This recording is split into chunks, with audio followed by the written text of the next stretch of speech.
Olá, nós somos um grupo de trabalho da disciplina de Contabilidade de Micro e Pequenos Empreendimentos da Universidade de Brasília. O meu nome é Luísa Rodrigues. Meu nome é Daniela Santos do Bonfim.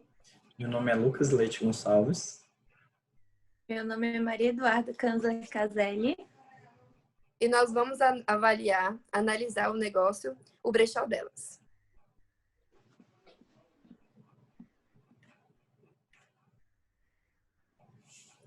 Bom, o brechó delas, como o próprio nome diz, é um brechó.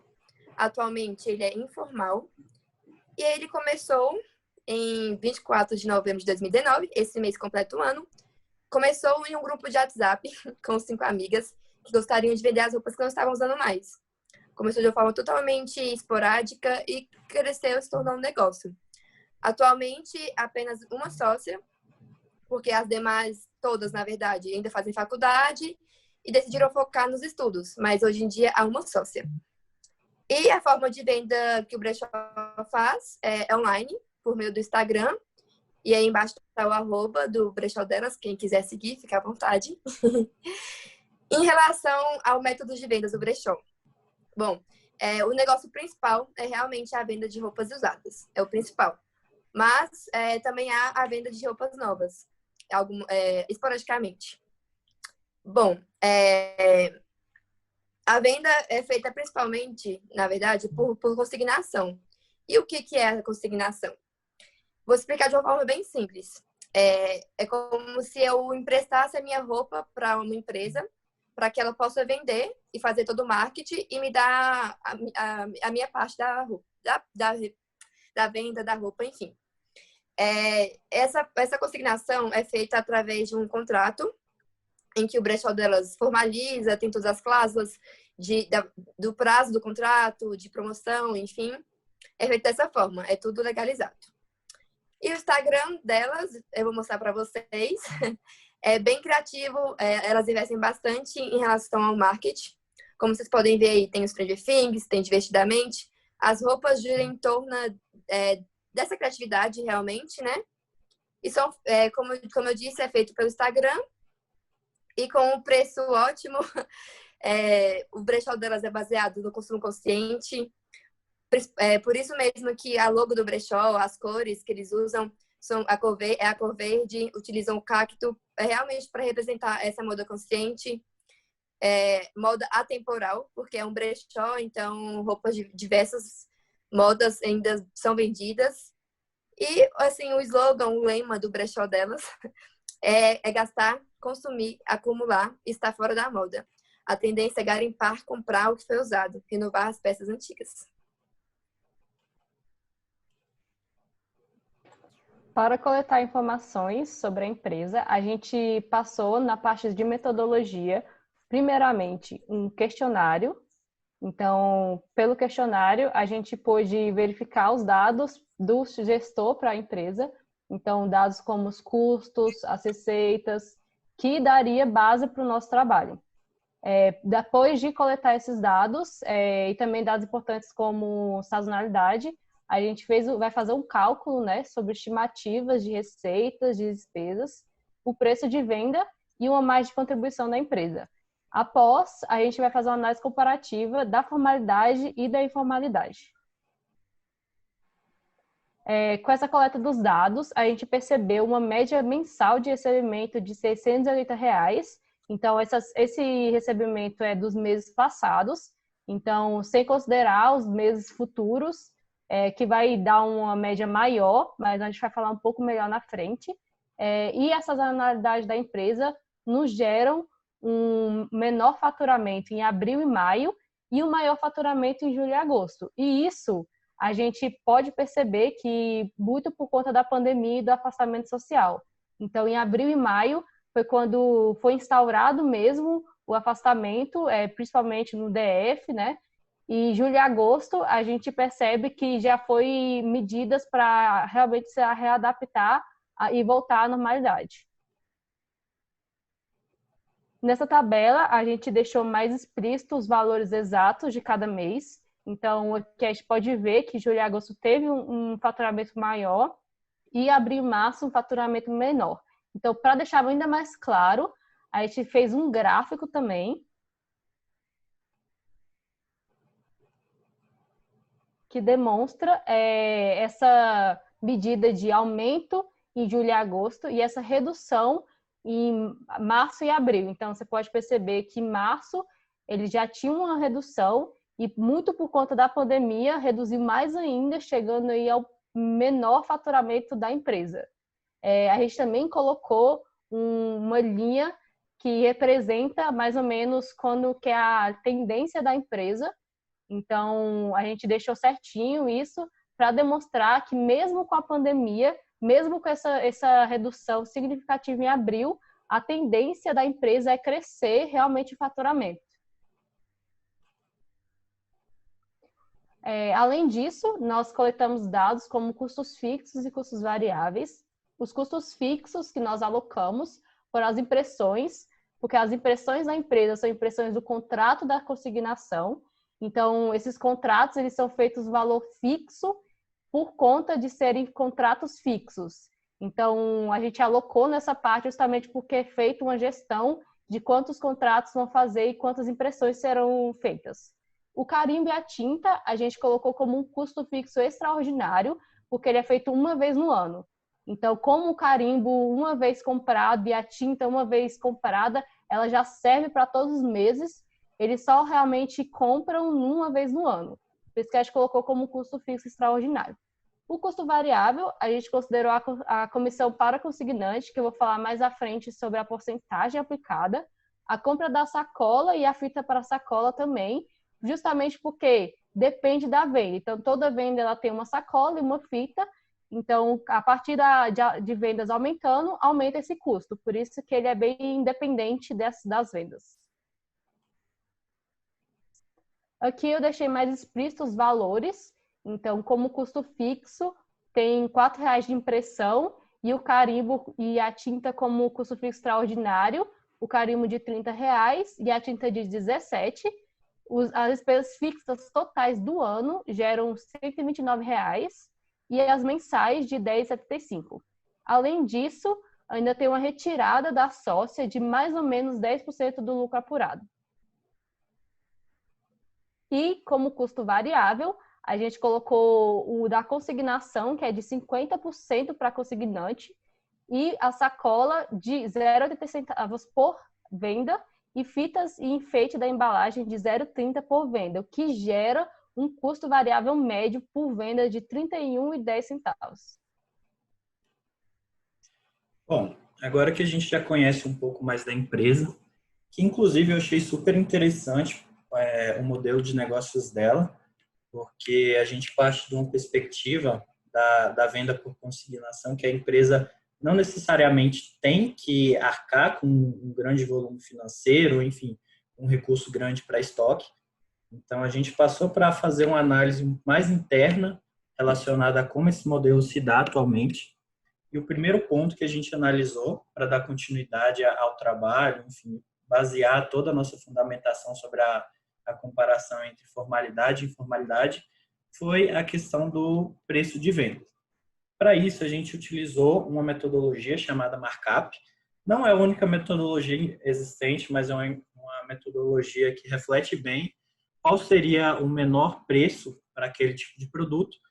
E a gente decidiu começar verificando essa perspectiva do preço, que é uma das maiores dores hoje vividas pelos pequenos negócios, né? A grande maioria das pessoas está iniciando o negócio e não tem uma base muito sólida, ou enfim, muito teórico, algo nesse sentido, de como precificar os seus produtos.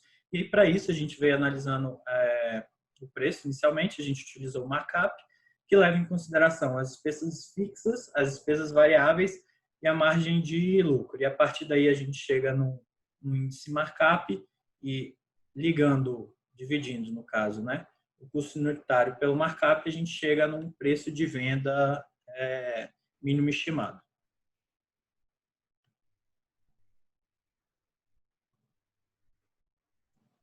Então, considerando todo o cenário da pandemia, teve um impacto negativo muito grande nas vendas E então a nossa expectativa de vendas para os próximos meses é de R$ 1.400, sendo que as peças em consignação são 50% do valor vai para o brechó e os outros 50% vai para cliente que disponibilizou a peça.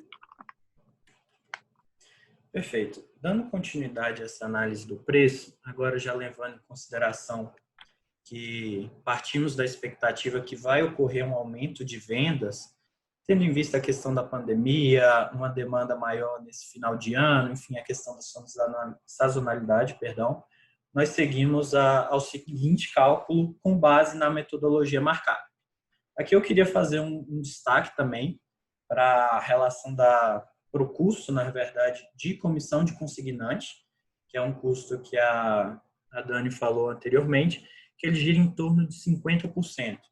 Então, é muito importante que a gente faça essa faça essa estimativa de receita, enfim, para os próximos meses, para se ter uma noção maior desse custo, que é puramente variável conforme a venda do produto. E aí alinhamos, claro, colocamos aqui no cálculo os demais custos que foram informados anteriormente, que já são intrínsecos do negócio, né? Conforme a sócia respondeu pelo Forms, e com a margem de lucro de 5%. E a partir daí, no cenário atual da informalidade, a gente chega a uma análise de preço mínimo que deveria girar em torno de R$ 72. Importante falar que hoje, e em conversa com a sócia também, ele gira em torno de 62 a 65. Então, querendo ou não, apesar da diferença mínima, já reflete um pouco do preço mínimo que o negócio tem que adotar. E aí, agora que a gente já fez essa análise de preço e trouxe uma expectativa de receita para os próximos meses, vamos partir para a parte que realmente interessa, né? Digamos assim, para a sócia que está assistindo ao nosso vídeo. Análise comparativa. Então, o brechó é uma empresa informal de vendas online de roupas usadas. Na formalidade, de acordo com a Lei Complementar número 128 de 2008, ela pode se enquadrar na forma de microempreendedor individual. O MEI possui algumas características, como apenas um proprietário, responsabilidade limitada, um empregado e seu limite de faturamento anual é de R$ 81 mil por ano, anual, ou R$ 6.750 por mês. Isso. Aqui eu queria fazer um pequeno destaque, porque para essa formalização ela pode se dar de várias formas, né? Tem vários tipos de sociedade possíveis que, no caso, essa empresária poderia abrir, só que considerando o tamanho do negócio, ainda está no início, um ano, enfim, até mesmo o volume de vendas, nós recomendamos, no momento, a abertura do MEI, para já trazer esse certo nível de formalidade inicial e, querendo ou não, ele traz vantagens também para o sócio e a possibilidade de se iniciar, conforme a Maria Eduarda falou, de ter empregado, enfim.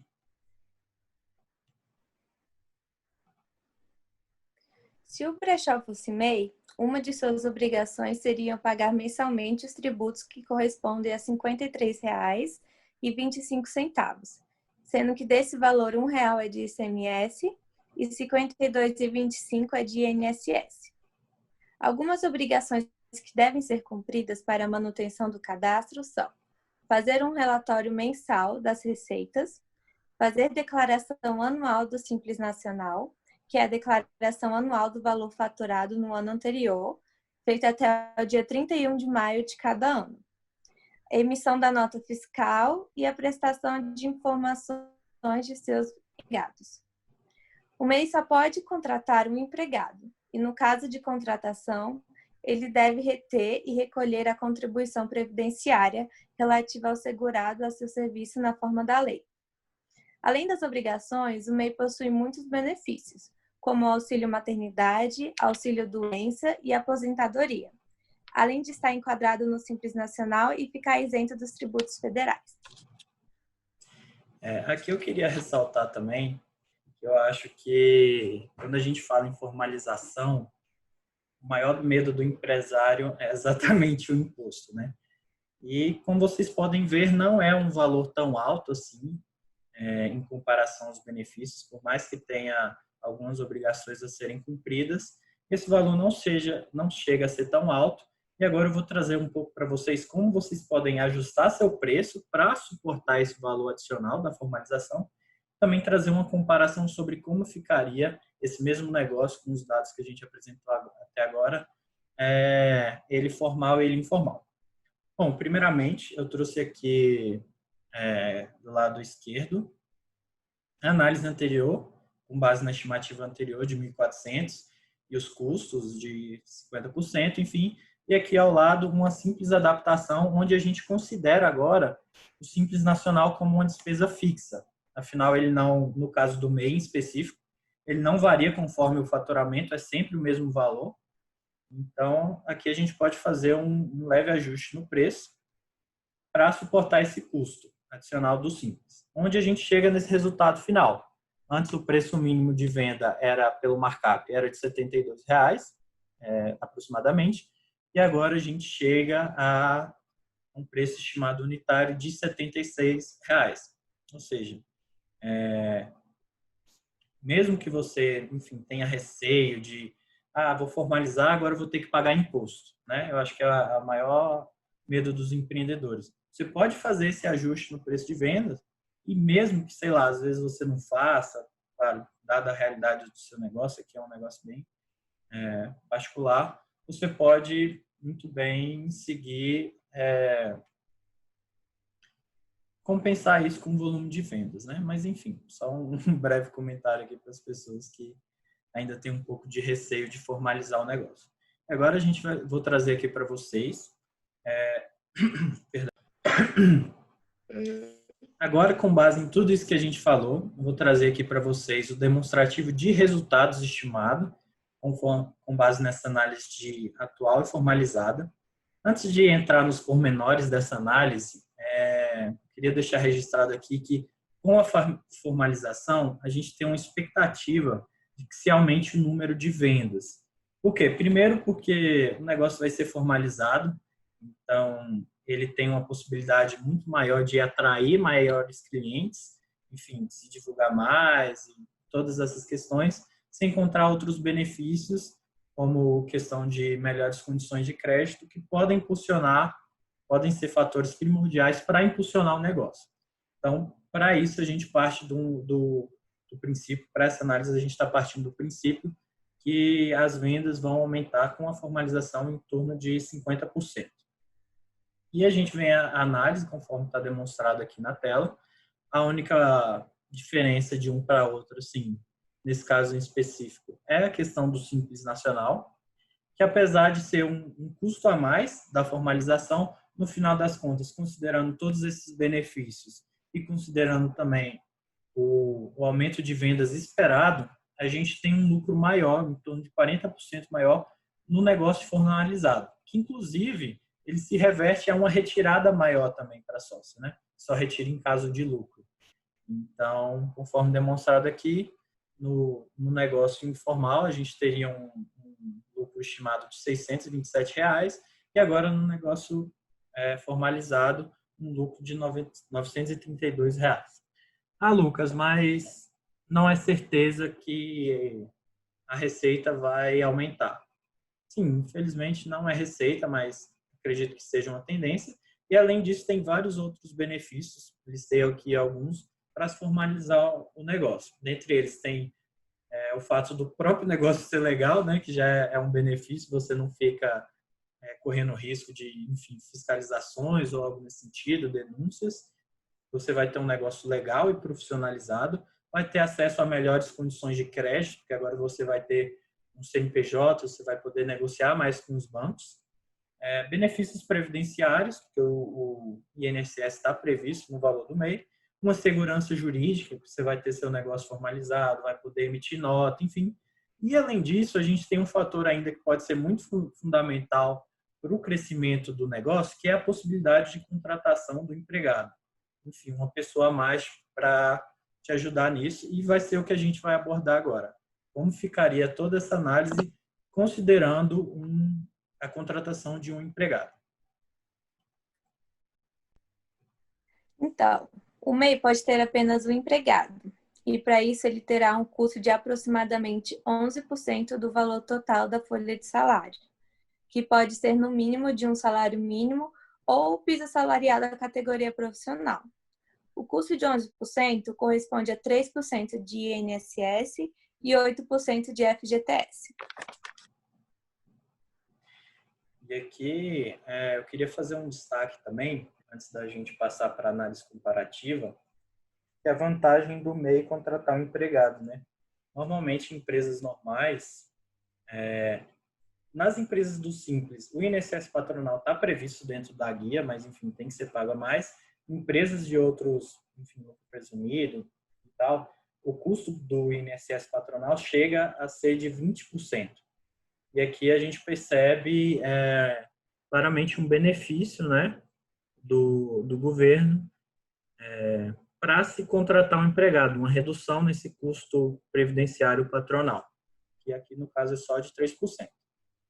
Enfim, trazer aqui agora para vocês, primeiro, uma análise de como ficariam os gastos desse empregado, né? Quais seriam os custos relacionados a essa contratação do empregado. Aqui a gente está trabalhando com um empregado de atendente, que hoje, pela convenção coletiva da categoria do Sindicom, do Sindicato do Comércio e do Sindivarejista, do DF, o salário base está em 1.200, mais o salário família, que enfim, a empregada pode ter um filho, né, enfim, menor de idade, acho que até 4 anos, se eu não me engano. E aí a gente chega nessa análise de um INSS, que é retido na folha do empregado, conforme a tabela, mais o desconto de vale transporte, dando um salário líquido de R$ 1.084,30, mais os proventos, que é o FGTS, conforme foi indicado na folha anterior, mais o INSS patronal de 3%, e aí o vale transporte, que é pago adicional, o empregado pode optar ou não, e o INSS, que é, enfim, retido do empregado, a empresa retém do empregado, tem que recolher para o governo, com a questão aqui que tem o crédito do salário família. Como a empresa paga o salário família para o empregado, ela desconta. Enfim, em resumo da ópera, o seu custo vai ser o salário bruto, mais o FGTS, mais o INSS patronal de 3%, mais o vale transporte. No final das contas, esse quadro aí, ele só diferencia para quem você vai recolher, mas acaba que no final das contas o custo se reflete dessa forma.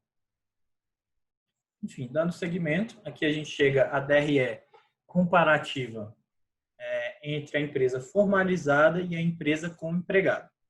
E aqui a gente chegou num efeito muito interessante, porque mesmo considerando que com o empregado, tendo uma pessoa específica para vender, cuidar melhor das vendas, a gente tem um aumento, a gente dobra o volume de vendas, na verdade, pelo fato da empresa, do produto da empresa ter um custo muito baixo e de ser, né, claro, um pequeno negócio, acaba que no final das contas a contratação desse empregado gera um impacto não tão bom assim quanto geraria em termos de lucro, quanto geraria em relação às vendas, né, esperadas.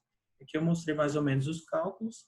A gente dobra o volume de vendas, né, expectativa de que dobra o volume de vendas com o empregado, mas ao mesmo tempo a gente chega a um custo ali somando salário, encargos e provisões de quase R$ 1.700, que é bem relevante para a empresa, né, para o tamanho do negócio.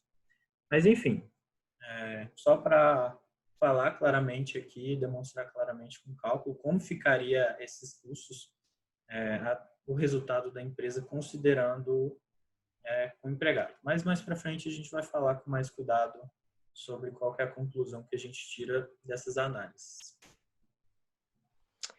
Bom, diante da análise da empresa, da coleta de dados, enfim, das simulações da formalização, essa conclusão é que para essa formalização tem os benefícios, como o Lucas citou, como linha de crédito, emissão de nota fiscal, e aquela coisa, né? Quem quer crescer, quem quer se tornar grande como empresa, tem que se formalizar, não tem para onde correr, né? Além disso, também, como ele citou, a questão dos benefícios de contratar um empregado, Para isso, atualmente, em relação ao porte da empresa, em relação ao volume de vendas, não é possível. Mas com essa estimativa que a gente fez, seria necessário realmente aumentar o faturamento da empresa para ter esse empregado. Além disso, também seria um ponto positivo que a gente enxergou durante a análise, seria ter um espaço físico. Porque, analisando o mercado, a gente reparou que os brechós que têm espaço físico, e também online, Instagram, enfim, por site, eles são maiores, têm um maior volume de vendas, são mais conhecidos. E também, outro ponto que a gente enxergou em relação à consignação. Porque, assim, não tem o custo de comprar com o fornecedor, de toda a burocracia e tudo mais.